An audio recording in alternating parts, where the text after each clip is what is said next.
Hello everyone, this is episode 15 of the Poems and Stories series. Again, we are reading Stephensen's Poems and Stories for School and Home for grades 5, 6, 7, and 8.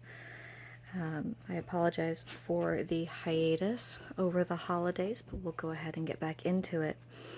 Today we're just going to be looking at two quick poems here, so we won't have a very long video for today, so let's go ahead and get into it.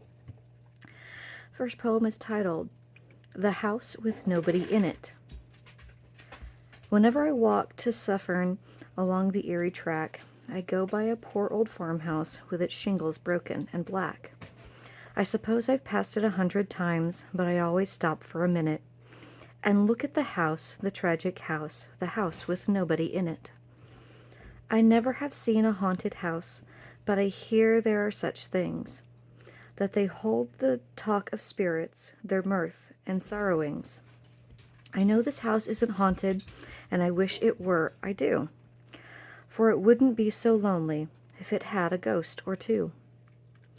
This house on the road to Suffern needs a dozen panes of glass, and somebody ought to weed the walk and take a scythe to the grass.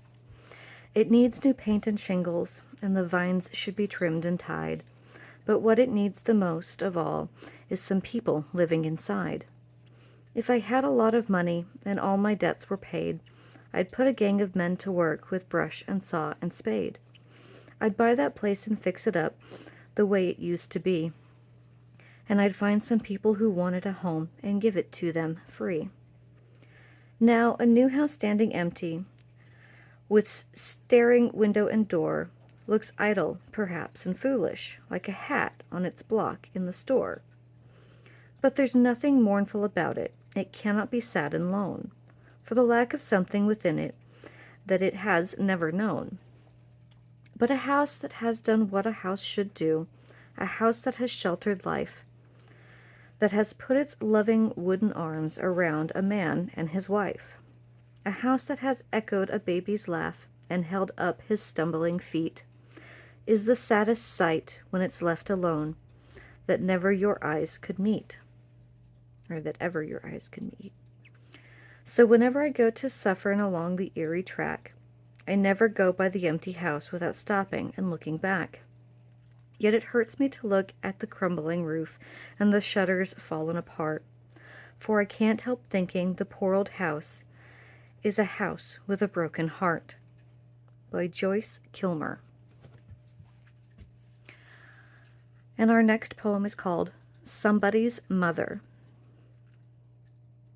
The woman was old and ragged and gray, and bent with the chill of the winter's day.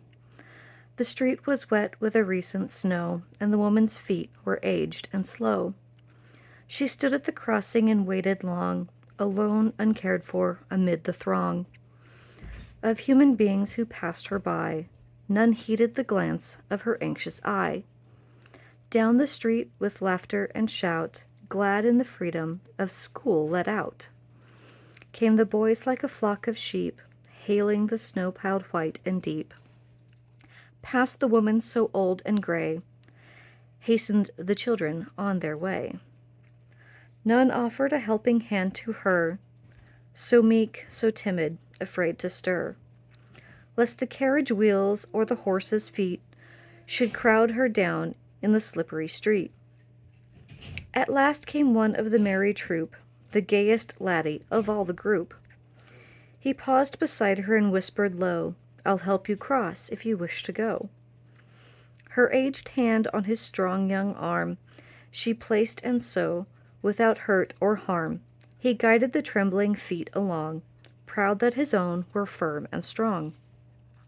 Then back again to his friends he went, his young heart happy and well content. She's somebody's mother, boys, you know, for all she's aged and poor and slow, and I hope some fellow will lend a hand to help my mother, you understand. If ever she's poor and old and gray, when her own dear boy is far away.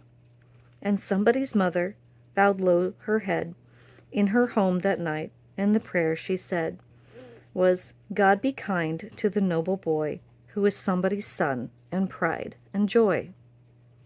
author unknown. Thank you for taking the time to listen. If you like what you're hearing, please make sure that you like and subscribe to this channel so that you can get any of the rest of the stories and poems as we go through this series. Thank you so much. I hope you all enjoy the rest of your day.